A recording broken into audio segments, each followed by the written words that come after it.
अस्सलाम वालेकुम, मैं हूं आपका मेजबान समी इब्राहिम। आइए नजर डालते हैं आज की टॉप स्टोरीज पर। LOC पर कशीदगी बढ़ गई। स्कर्दू के करीब बिला इश्तियाल फायरिंग से पाक फौज का कैप्टन शहीद। इमरान खान के तेवर ना बदले, कहते हैं आम इंतखाबात में रिटर्निंग ऑफिसर्स का किरदार शर्मनाक था। तहरीक इंसाफ ने ज़िमनी इलेक्शन से एक दिन पहले इंतखाबात में धांधली का व्हाइट पेपर जारी कर दिया। हुकूमत ने इमरान खान की शर्त मान ली। दहशतगर्दी के मामले पर ऑल पार्टीज कॉन्फ्रेंस से कब्ल इमरान खान, जनरल इशफाक परवेज कियानी और वजीर आजम के दरमियान मुलाकात होगी। कराची फिर दहशतगर्दी की लपेट में, 2 दिनों में 20 से जायद हलाकतें। अहम हुकूमती शख्सियात के लिए बुलेट प्रूफ गाड़ियों की तैयारी। आम आदमी की हिफाजत कौन करेगा? बेनजीर भुट्टो के कत्ल का मुहिम्मा कभी हल नहीं हो सकेगा। जुर्म में बहुत से ताकतवर लोग मुलव्विस थे। अक़वाम मुत्तहिदा के अहम तफ्तीशकार होराल्डो मुनोज के इंकशाफात।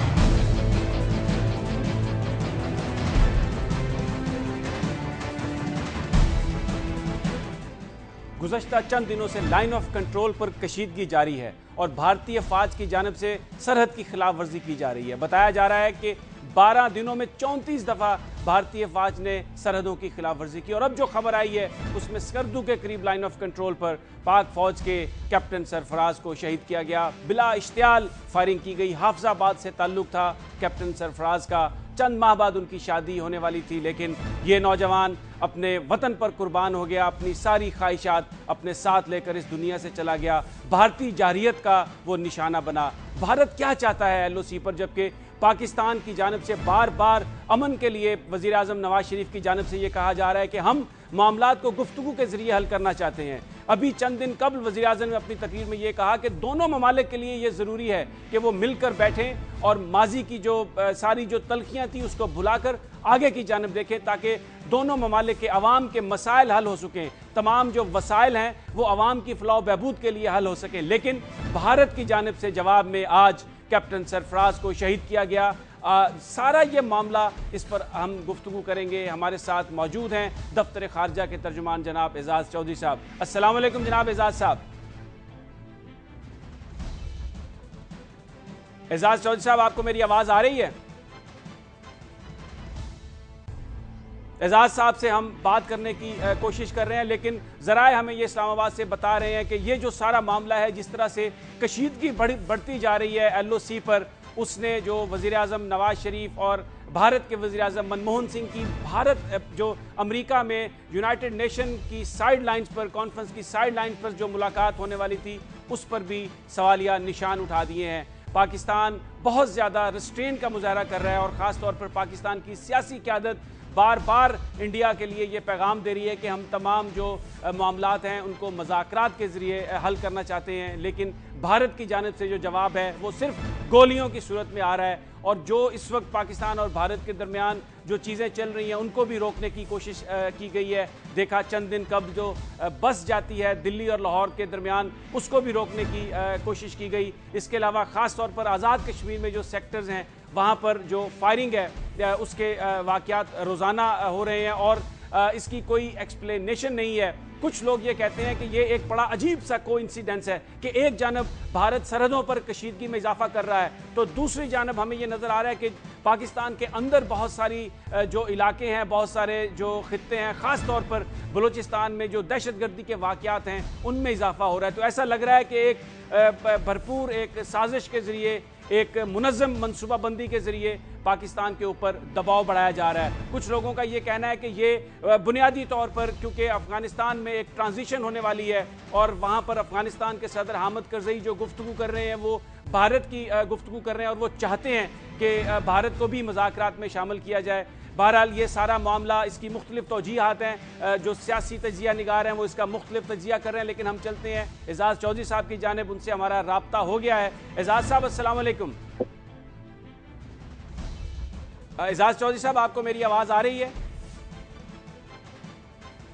गालबन टेक्निकल रीजंस की वजह से उनसे हमारा राब्ता नहीं हो पा रहा, लाइन बार बार ड्रॉप हो रही है। लेकिन बहरहाल ये जो मुख्तलिफ इस वक्त तजिया निगारों की जो राय है उसके मुताबिक क्योंकि अफगानिस्तान से नेटो फोर्सेस का विड्रॉल होना है, वहाँ से गैर मुल्की अफवाज ने वापस जाना है, तो पाकिस्तान की एक नहायत अहमियत है इस सारे मामले में। पाकिस्तान पर दबाव बढ़ाने के लिए, पाकिस्तान को मफलूज करने के लिए, पाकिस्तान को कमज़ोर करने के लिए इस वक्त भारत की जानिब से और बहुत सारी दूसरी कुव्वतों की जानिब से ये कोशिशें की जा रही हैं कि अपनी मर्ज़ी की जो मामलात हैं अपनी मर्ज़ी से हल किए जा सकें। पाकिस्तान में इस्लामाबाद को इस बात पर मजबूर किया जा सके कि वो मामलात को उनकी मर्ज़ी के मुताबिक हल करें और जो पाकिस्तान की तरजीहात हैं उनका तहफ़्फ़ुज़ उस तरह से ना हो सके। लेकिन पाकिस्तान के अंदर जो पाकिस्तान की फोर्सेस हैं उनकी भरपूर कोशिश है कि वो मामलात को ना जाने दें, कंट्रोल से बाहर ना जाने दें।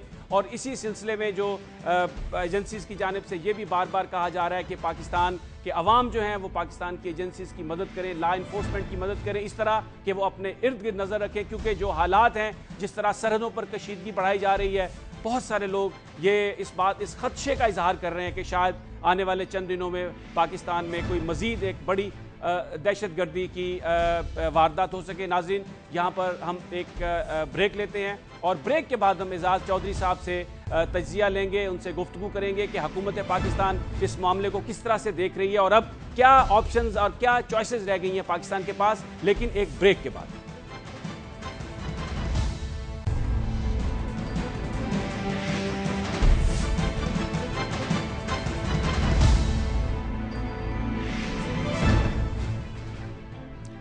Welcome back. हम बात कर रहे थे LOC पर कशीदगी की और आज कैप्टन सरफराज को शहीद किया भारतीय फौजियों ने। इस हवाले से हम तज्जिया लेंगे। चलते हैं जनाब एजाज़ चौधरी साहब के पास जो तर्जमान हैं दफ्तर खारजा के। अस्सलाम वालेकुम जनाब चौधरी साहब।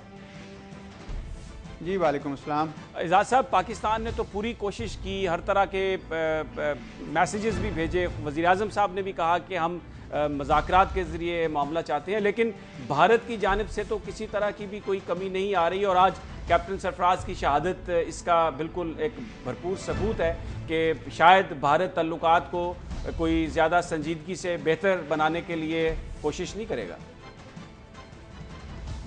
देखिए, आज जो वाक़या हुआ है LOC के हवाले से और जिस तरह एक हमारे फ़ौजी अफसर की शहादत हुई है, यकीनन ये एक बहुत ही अफसोसनाक वाक़या है और इसके ऊपर हमें बहुत गहरी तशवीश है। और जिसके लिए आज हमने दफ्तर ख़ारजा में हिंदुस्तान के डिप्टी हाई कमिश्नर को तलब किया और अपना पुरज़ोर एहतजाज रिकॉर्ड भी कराया और साथ ही उनसे ये कहा कि हिंदुस्तान की हुकूमत को हमारी इस गहरी तशवीश से आगाह करें और उन्हें बताएं कि ये जो वाक़यात जिस तवातर से हुए हैं इन्होंने इलाकाई अमन को भी ख़तरे में डाला है और हमारे क़यादत की जो विज़न थी उससे भी एक मुतसादम किस्म का मंजर सामने आया है। हमारी क़यादत चाह रही थी कि यहाँ पे अमन का माहौल बने, तमाम हमसाई मुल्कों के साथ अच्छा माहौल होगा तो हम अपनी तवानाइयाँ जंग की बजाय अवाम की फलाह बहबूद पर खर्च करेंगे। लेकिन आप दुरुस्त कहते हैं कि आज के इस वाक़े ने जो है वो हमारे लिए थोड़ा अफसोस का मकाम ज़्यादा बढ़ा दिया है। ताहम हमारी जो पॉलिसी थी तहम्मुल की और ज़िम्मेदारी की वो बहरहाल मुनासिब है, बड़ी दानिशमंदाना है और हम इस बात की उम्मीद और तवक्को करते हैं कि हिंदुस्तान की तरफ से और उनकी क़यादत की तरफ से भी यही पॉलिसी जो है वो दिखाई जाएगी। एजाज़ साहब, ये तो एक रूटीन बन गई है कि वायलेशन होती है और फिर उसके बाद भारतीय सफारतकार को बुला के तो उन्हें बताया जाता है, एहतजाज किया जाता है। तो अब तक तो फिर सब कुछ ये उम्मीद के सहारे चल रहा है और अगर वो उम्मीद पूरी ना हुई तो कोई लाइन ऑफ एक्शन, कोई कंटिजेंसी प्लान कोई बनाया पाकिस्तान ने कि अपने दोस्तों को मुतहर्रिक किया जाए, इलाके में कुछ दूसरे जो बड़ी ताकतें हैं उनसे रब्ता किया जाए जो इंडिया को कम अज़ कम ये समझा सके कि अगर पाकिस्तान दोस्ती की बात कर रहा है तो आप दोस्ती की बात क्यों नहीं करते? देखिए, ऑप्शंस तो हर एक के पास होती हैं और पाकिस्तान भी अपने मफादात की हिफाजत करना जानता है। हमारी क़यादत, हमारे इदारे और हमारी अवाम अपने मफादात की हिफाजत करना खूब जानते हैं। लेकिन अहम बात यह है कि हमारी क़यादत ने ये सोचा कि इश्तियाल का जवाब इश्तियाल से देकर जो है इलाके में अमन नहीं आ सकता। इसलिए ये एक लार्जर, जैसे कहते हैं, in the larger interest of peace, यानी अमन की खातिर हमने ये पॉलिसी इख्तियार की है और इसका हल भी यही था कि इसको मुज़ाकरात के ज़रिए हल किया जाए, डायलॉग के ज़रिए किया जाए। और हिंदुस्तान से हम मुसलसल कह रहे हैं कि ये डायलॉग पे आएँ। अगर दो तरफ़ा मामलात जो हैं फ़र्ज़ किया मैकेनिज़्म उनको नहीं कबूल या किसी वजह से उसके ऊपर वो एतमाद नहीं कर पा रहे हैं, तो और ऑप्शंस मौजूद हैं। अक़वाम मुत्तहिदा का मुबस्सर मिशन है, अनमोगिप है, वो एक न्यूट्रल इदारा है, कितने सालों से यहाँ यही काम कर रहा है, मुशाहिदा करता है, वो ऑप्शन हो सकती है। और मैं आपको बताऊं कि ये जो पॉलिसी हमने इख्तियार की है, पूरी दुनिया में इसकी पजीराई होना शुरू हो गई है। बहुत सारे अहम ममालिक जो हैं वो इस बात को देख रहे हैं, पाकिस्तान की इस पॉलिसी को तहसीन की निगाह से। तो हिंदुस्तान को जल्द या बदेर इस पॉलिसी की तरफ आना पड़ेगा और ये समझना पड़ेगा कि इसके अलावा जो है वो और कोई दीगर चाराकार नहीं है।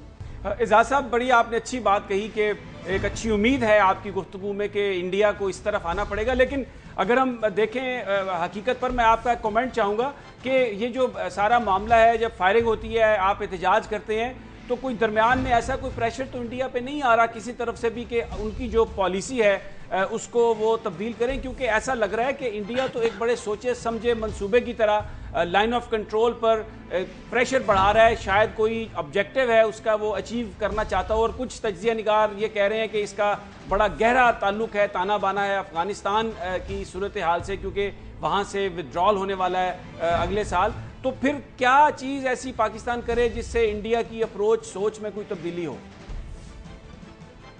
देखिए, ये उनके क्या मकासद हैं, अपने वो अहदाफ किस तरह हासिल करना चाहते हैं, क्या उनका ताल्लुक़ अफ़गानिस्तान के साथ है, उसमें उनकी जो जगह लेना चाहते हैं, या उनके दाखिली हालात की वजह से है, या उनकी कोई अपनी जो हेजमनिक अज़ाइम हैं, मैं उन पर तबसरा नहीं करना चाहता। ये मैंने भी तबसरे सुने हैं और मुख्तलिफ एनालिसिस देखे हैं। हमारा मौक़िफ़ बड़ा वाज़ेह है कि अगर ख़ित्ते में अमन जो है वो चाहते हैं, और उसमें अफ़गानिस्तान भी शामिल है। देखिए, अफ़गानिस्तान के अंदर भी अगर कोई ये समझता है कि जो है वो पाकिस्तान को इस तरह आप नज़रअंदाज करके वहाँ अमन कर रहे हैं, तो वो भी कोई दानिशमंदाना अप्रोच नहीं होगी। आपको मालूम है कि पाकिस्तान ने, ये भी हमारी क़यादत ने फ़ैसला किया है कि अफ़गानिस्तान में अमन की खातिर हम जो हैं हर किस्म का तावन जो है वो बरूएकार लाएंगे और देंगे। और अफ़गानिस्तान की हुकूमत को भी हमने यही पैगाम दिया हुआ है कि जी, अफ़गानिस्तान में जो अमन है वो हमारे लिए भी अच्छा है, हमारे ख़ित्ते के लिए भी अच्छा है। तो मेरा ये ख्याल है कि इस वक्त एक ये जो भी मकासद उनके जहनों में हों, उनसे ऊपर उठ के आने की ज़रूरत है, और ये देखने की ज़रूरत है कि किस तरीके से अफ़गानिस्तान, पाकिस्तान और हिंदुस्तान के दरमियान जो है ये माहौल जो है इस इलाके में वो बेहतर हो। ये जो ब्रॉडर अप्रोच है, जो हमारी क़यादत की अप्रोच है, जिसमें लीडरशिप लेवल चाहिए, जिसमें ये छोटी छोटी सियासतें नहीं चाहिए, उस वक्त उसकी ज़रूरत है। और हम उम्मीद और तवक्को कर रहे हैं कि इसका इदराक जो है ना, जल्द या बदेर हिंदुस्तान की क़यादत को हो जाएगा, और वो ये रोक सकेंगे ये जो उस किस्म की खिलाफ वर्जियाँ की जा रही हैं और इश्तियाल अंगेजियाँ की जा रही हैं। बहुत बहुत शुक्रिया एजाज़ चौधरी साहब, हमारे साथ आपने इस बात पर, इस मामले पर गुफ्तगू की। स्टूडियोज़ में हमारे साथ मौजूद हैं औरिया मकबूल जान, इनसे अब इस मसले पर बात करते हैं। औरिया साहब, आपने एजाज़ साहब की सारी गुफ्तगू सुनी, ये बयान कीजिएगा कि अब जो उम्मीद इजहार जो कर रहे थे एजाज़ चौधरी साहब, लग तो नहीं रहा कि भारत इस तरह रिस्पॉन्ड करेगा, और जो इस वक्त पाकिस्तान के अंदरूनी हालात हैं, क्या होगा, क्या आगे हमारे पास क्या ऑप्शन है? देखो, एजाज साहब तो बिल्कुल एक दफ्तर खारजा के तर्जमान की हैसियत से एक डिप्लोमेटिक लैंग्वेज बोल रहे थे, और जो खुद भी मैं एक थोड़ा अर्सा इस सूरत हाल से गुजरा हूँ, और मुझे पता है कि डिप्लोमेटिक लैंग्वेज में बहुत नाप तोल के अल्फाज बोलने पड़ते हैं, और वो उन्होंने बोले, वो अच्छा किया जैसे भी था। लेकिन सिचुएशन ये है कि वो जो अक़वाम मुत्तहिदा का नाम ले रहे थे, वो उसका नाम ले रहे थे और दूसरी ऑर्गेनाइजेशन का, ये ऑर्गेनाइजेशंस कभी भी जंग होने से रोक नहीं सकती। मतलब पहले आपने जब बनाई थी wealth of Nations, league of Nations, उस वक्त नहीं रुकी, फिर अक़वाम मुत्तहिदा ने सेकंड वर्ल्ड वॉर रोकी, वियतनाम वॉर रोकी, बस ये बाद में कहीं सीज़ फायर बाद में कहीं करवा लेते हैं, बीच बीच पढ़ा के जब थक हार जाती हैं कौमें आपस में किसी तौर पर। एक और चीज़, हमेशा जंग रोकी है बाद बड़े बड़े मुल्कों ने आके पीछे। पाकिस्तान में जब पहली दफ़ा 2002 में जो आपस में आई टू आई, आप बिल्कुल सही कह रहे हैं, लेकिन मैं चाहूंगा कि आप कमेंट करें बिल्कुल। अब सिचुएशन हमारे पास क्या चॉइसेस हैं, हमारे पास ऑप्शंस क्या हैं? हमारे पता है कि हमारे पास ऑप्शन इस वक्त लिमिटेड है, बहुत ज़्यादा, और वो लिमिटेड इसलिए हो गए हुए हैं कि पाकिस्तान की एक वेस्टर्न बॉर्डर के ऊपर और ईस्टर्न बॉर्डर दोनों के ऊपर एक अजीबोगरीब सी सूरत हाल है कि 3 लाख आर्मी पहली दफ़ा अफगानिस्तान जैसे मुल्क में, जिसकी कुल आबादी पाकिस्तान के एक सूबे के बराबर है, उसके अंदर 3 लाख आर्मी जो है वो ट्रेंड हो रही है। और वो ट्रेंड कौन कर रहा है? इंडियन आर्मी के लोग कर रहे हैं, और वहाँ पर वो बाकायदा वो that will be an anti Pakistan army. क्योंकि उसके अंदर जिस तरह के लोगों को वहाँ बिठाया जा रहा है, आ रहा है, ये एक पाकिस्तान की आर्मी एक थ्रेटेड फील करती है।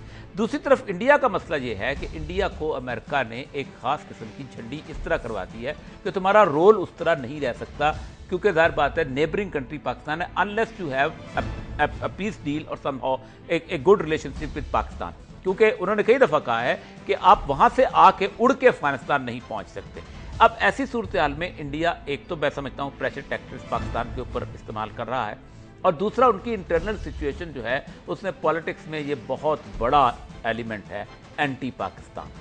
यानी आप सोच सकते हैं कि पूरी की पूरी पॉलिटिक्स का महवर यही है। बीजेपी उठे तब कांग्रेस पे इल्ज़ाम लगाती है कि उन्होंने पाकिस्तान के साथ ये किया, कांग्रेस उठे तो बीजेपी पे इल्ज़ाम लगाती है। ऐसे एक ज़माने में होता यह था कि जिस वक्त सिख रंजीत सिंह मर गया था तो सिख दो हिस्सों में तकसीम हो गए थे, नौनिहाल सिंह था और खड़क सिंह था। एक कहता था ये अंग्रेजों से मिल गया, दूसरा कहता था ये अंग्रेजों से मिल गया, और दोनों ने लड़ के एक दूसरे को ख़त्म कर लिया था। लेकिन इंडिया की पॉलिटिक्स में ये रिटोरिक बन गया। लेकिन ये बड़ा सीरियस वाक़या है, ये बिल्कुल एक्चुअली कारगिल का वो इलाका है स्कर्दू जिसके ऊपर ये हुआ था, और कारगिल को वो बहुत याद करते हैं आज भी।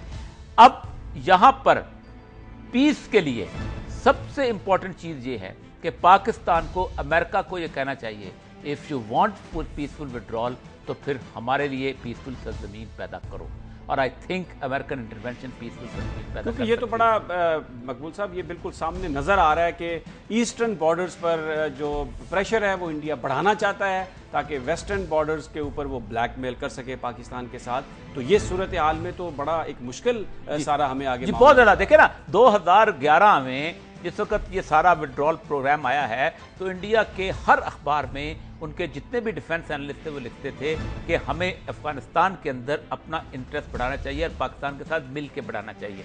लेकिन कुछ ऐसे थे जो कहते कि नहीं इंडिविजुअल।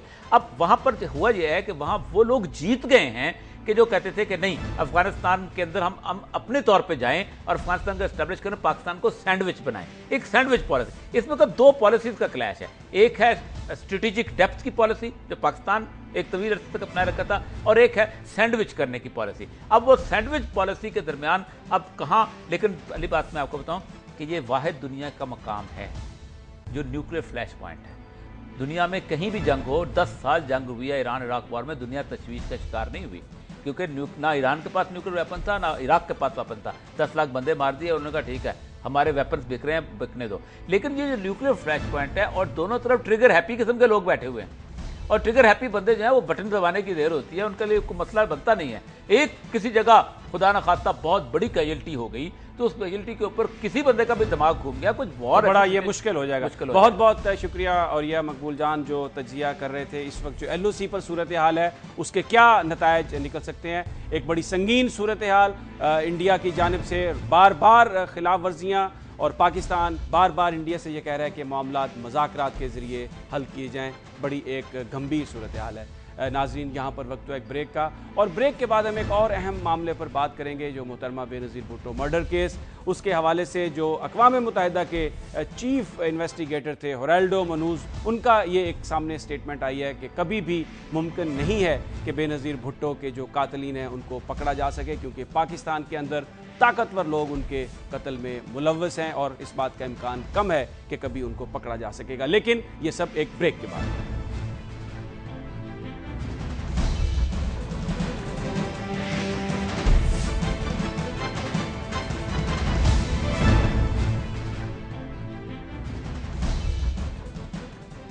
मोहतरमा बेनज़ीर भुट्टो के कत्ल की तहकीकात करने वाले अक़वाम मुत्तहिदा के चीफ इन्वेस्टिगेटिंग ऑफिसर जो चिली के साबिक सफ़ीर भी थे होराल्डो मनूज़, उनकी एक किताब आ रही है जिसमें उन्होंने इंकशाफ किया है कि पाकिस्तान के अंदर बहुत ताकतवर लोग मोहतरमा बेनज़ीर भुट्टो के कत्ल में मुलव्वस हो सकते हैं, इसलिए इस बात का कोई इम्कान नहीं कि उनके कातिलों को कभी पकड़ा जा सकेगा। उन्होंने एक स्पेनिश ड्रामे का हवाला देते हुए लिखा है कि ऐसा लगता है कि सारे के सारे जो लोग हैं वो उसमें मुलव्वस हैं। उन्होंने ये कहा है कि शायद उनके कत्ल का हुक्म अल-कायदा ने दिया लेकिन उसको एग्जीक्यूट तालिबान ने किया, और जो बड़ी पावरफुल पाकिस्तान की एस्टेब्लिशमेंट है उन्होंने इसमें उनका साथ दिया, और फिर जो वहाँ पर पुलिस के ऑफिसर थे उन्होंने जो क्रिमिनल एक नेग्लिजेंस है उसको कवर अप करने के लिए उसका सहारा लिया, और जो पाकिस्तान के सियासतदान हैं वो कोई तहकीकात में ज़्यादा दिलचस्पी नहीं रखते, वो ये चाहते हैं कि ये सफ़ा जल्द पलटा जाए और वो आगे की जानिब सफ़र करें। इसके अलावा उन्होंने अपनी जो जनरल इशफाक परवेज़ कियानी है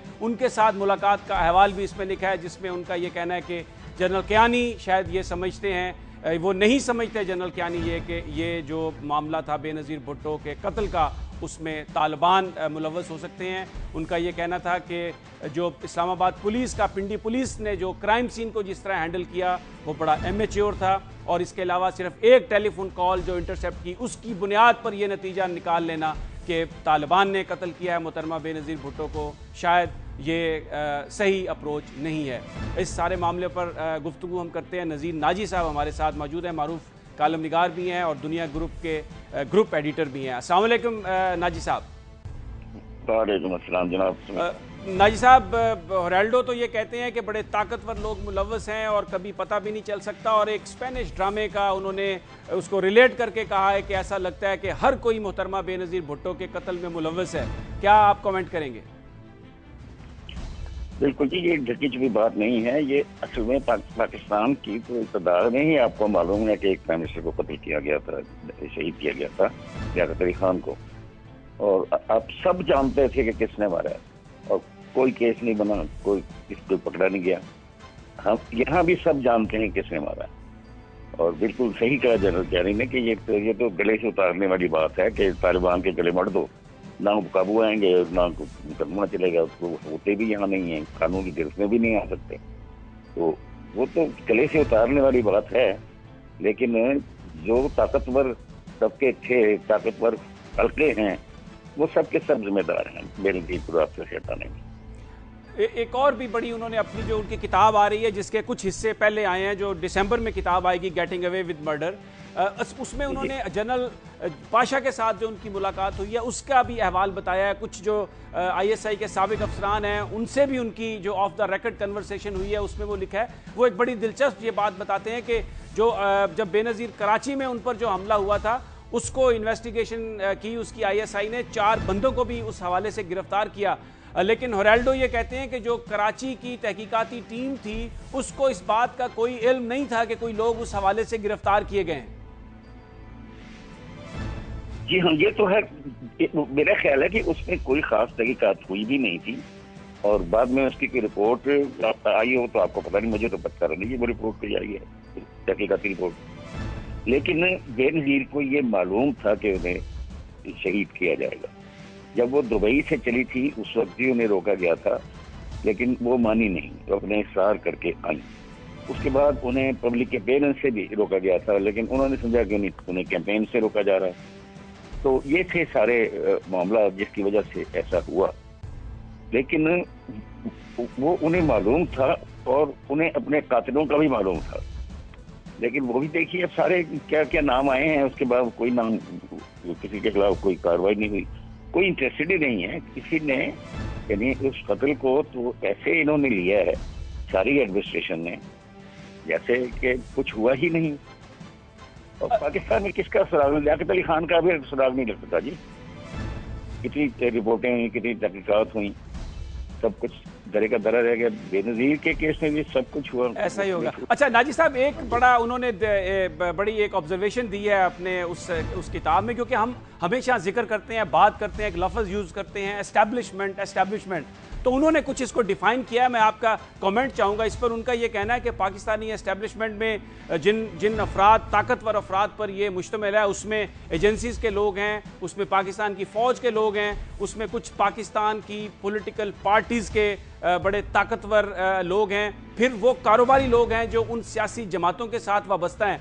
तो एक बड़ी उन्होंने डिफाइन किया है पाकिस्तानी एस्टैब्लिशमेंट। आप क्या कमेंट करेंगे इस पर?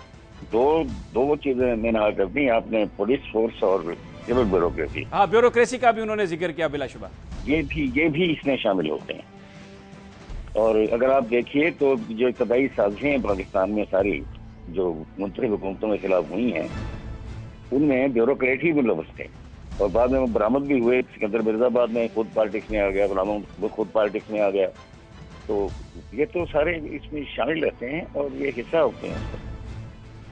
बहुत बहुत शुक्रिया नज़ीर नाजी साहब, इंसाइट दे रहे थे। होरेल्डो मनूज के जो नई किताब आ रही है उसके जो कुछ हिस्से शाये हुए हैं उन पर गुफ्तगू कर रहे थे। नाजरीन, अब आपको लिए चलते हैं एक और अहम मसले की जानिब। आज इमरान खान ने बिल आखिर वो वाइट पेपर जारी किया जिसमें उन्होंने सबूत पेश किए कि पाकिस्तान में धांधली हुई है इंतखाबात में। लेकिन जो इंटरेस्टिंग बात थी, उन्होंने वो लफ्ज़ जो आरोज के बारे में वो दोहराते हैं जिसकी वजह से उन्हें सुप्रीम कोर्ट जाना पड़ा था। उन्होंने आज फिर कहा कि उनका किरदार शर्मनाक था। सुप्रीम कोर्ट ये कह चुकी है कि ये शर्मनाक एक गाली की मान्यता है, लेकिन आज उन्होंने फिर उसको इस्तेमाल किया और साथ ही उन्होंने ये कहा कि ये निहायत ज़रूरी है कि इस पर एक्शन ले कोर्ट, इस पर अमल, इसको देखा जाए क्योंकि पाकिस्तान के अवाम का मैंडेट चुराया गया है। इससे बड़ी करप्शन कोई नहीं हो सकती। इसके अलावा ये भी खबरें आ रही हैं कि हुकूमत ने मुतालबा मान लिया है इमरान खान का और आल पार्टीज़ कॉन्फ्रेंस जो दहशतगर्दी के मामले के लिए पॉलिसी बनाने के लिए होगी, उससे कबल इमरान खान, वज़ीर आज़म नवाज शरीफ और जनरल इशफाक परवेज़ कियानी के दरमियान मुलाकात होगी।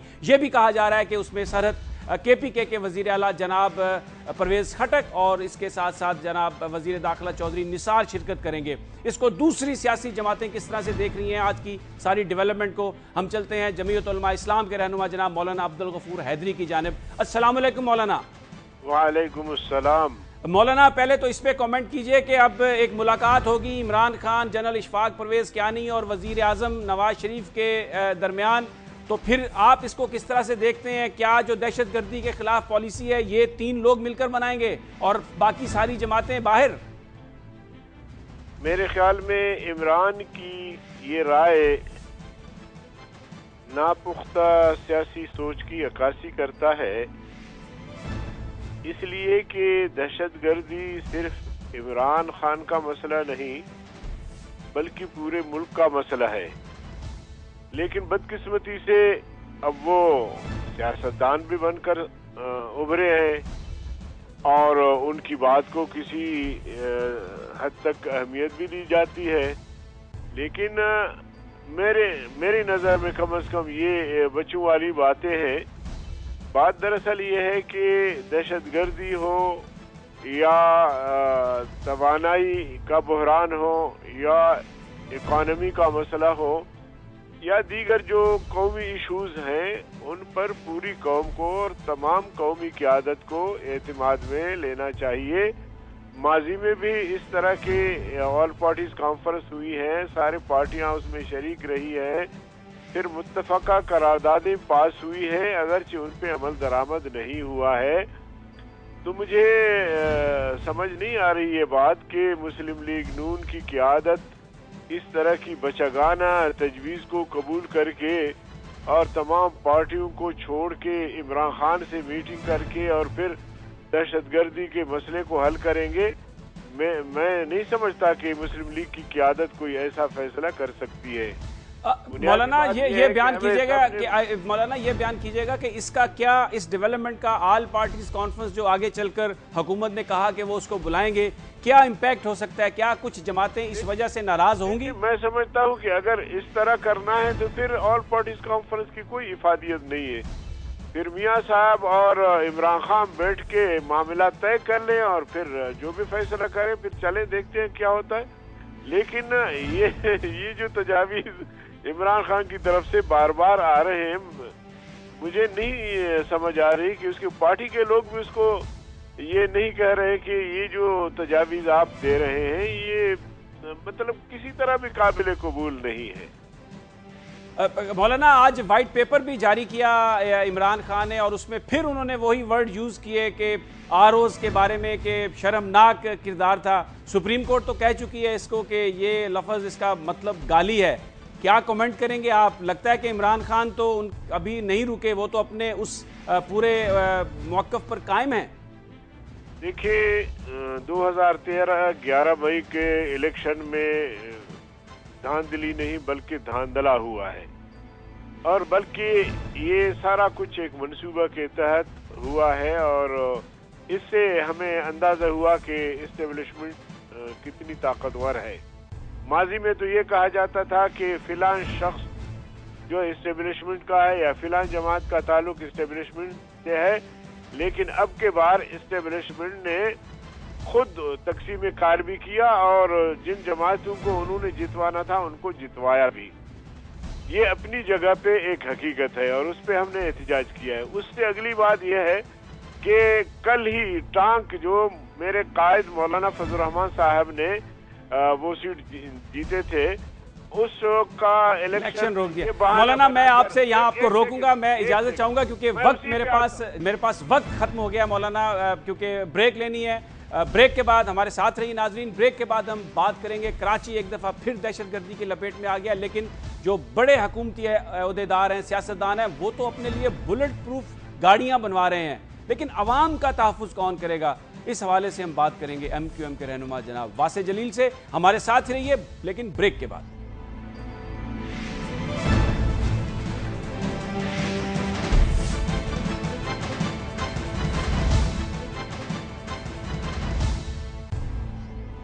कराची में टारगेट किलिंग, भत्ते और अगवा बराए तावान की वारदातें दिन ब दिन बढ़ती जा रही हैं, लेकिन हम ये देखते हैं कि फेजेज आते हैं। कभी टारगेट किलिंग होती है, रुक जाती है, फिर होती है। अब गुज़श्ता 2 दिनों से शहर कायद एक दफ़ा फिर टारगेट किलिंग की जद में है। बताया जा रहा है कि 20 से ज़ायद लोग हलाक हो चुके हैं दहशतगर्दों की वारदातों के नतीजे में।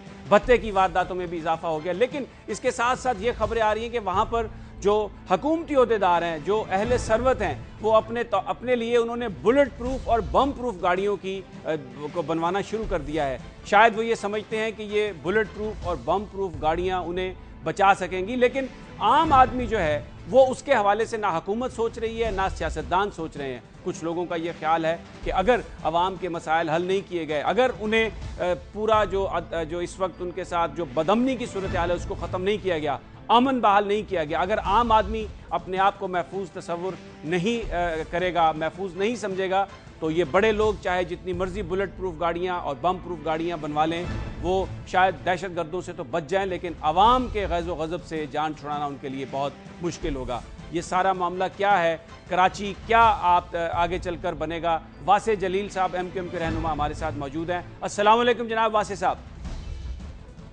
वालेकुम अस्सलाम। वासे साहब, ये जो एक अजीब खबर है कि वहाँ पर जो हुकूमती ओहदेदार हैं, पैसे वाले लोग हैं, वो बजाय इसके कि मसाइल को हल करने की कोशिश करते, पूरे कराची को अमन देने की कोशिश करते, अपने लिए उन्होंने बुलेट प्रूफ गाड़ियाँ बनवाना शुरू कर दी हैं। क्या उनके नज़दीक मसले का यही हल है? कतन नहीं है समी साहब। मैं समझता हूँ कि ये इंतहाई नाअहली की बात है और इंतहाई तशवीशनाक बात भी है कि वो बात जो गुज़श्ता हम कई सालों से कहते चले आ रहे हैं कि सिंध के अंदर और बिलखुसूस शहर कराची के अंदर जो है वो लॉ एंड ऑर्डर की डिटीरियोरेटिंग सिचुएशन है, और यहाँ पर जो दहशतगर्द हैं या जराइम पेशा अफराद जो हैं वो अपने दिन ब दिन जो है वो कदम जमा रहे हैं। और अब तो ये सूरत हाल हो गई कि आए दिन जिस तरह आप देखते हैं, टीवी में भी देखते हैं और अखबारात के ज़रिए पता चलता है कि शहर में जो है वो भत्ता माफिया या जो किडनैपर्स हैं, वो किडनैप करने वाले जो हैं वो रैंसम भी मांग रहे हैं, सब कुछ कर रहे हैं।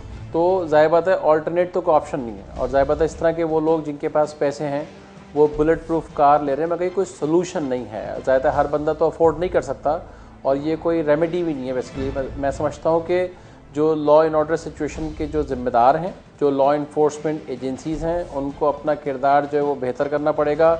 आवाम में जो उनका एतमाद जो डे बाय डे जो गिरता चला जा रहा है, उस एतमाद को जो है वो बहाल करना पड़ेगा। और कोई रॉकेट साइंस नहीं है इस शहर के लिए या पूरे मुल्क के लिए। अगर हम बात करें, सिर्फ एक डिटर्मिनेशन चाहिए, एक कमिटमेंट चाहिए, एक सिंसेरिटी चाहिए कि चीज़ों को जो है वो अच्छे अंदाज में हल करने की जुस्तजू करें।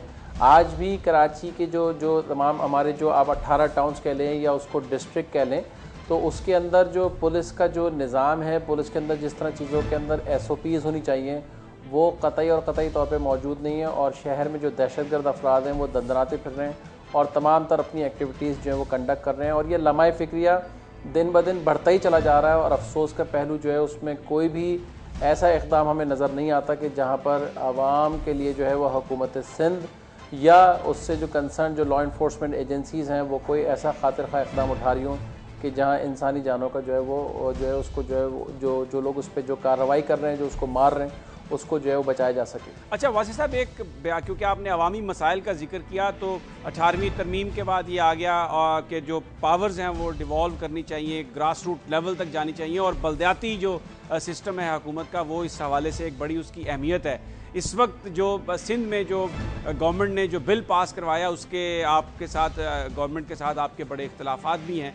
आप ये बताइए कि ये जो बिल है और जो लोकल बॉडीज़ का मामला है, क्या आप हुकूमत के साथ इस पर गुफ्तगू कर रहे हैं? इसमें कुछ अमेंडमेंट्स लाई जा सकती हैं आपकी ख्वाहिशात के मुताबिक, या ये मामला इसी तरह चलेगा? फिर आप क्या देखते हैं आगे?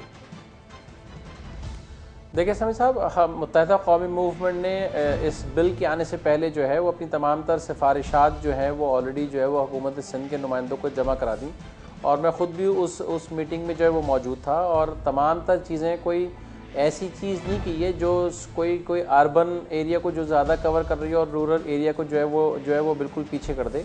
हमने वो तमाम तर जितनी भी उसमें अमेंडमेंट्स की बात की हैं वो ये है कि अवामी और शहरी निज़ाम इस तरह होना चाहिए कि जहाँ पर लोगों के मसले हल हो सकें, और कोई भी ऐसी चीज़ ना हो कि जहाँ पर आप बजाय आगे बढ़ने के पस्ती की तरफ जाएं।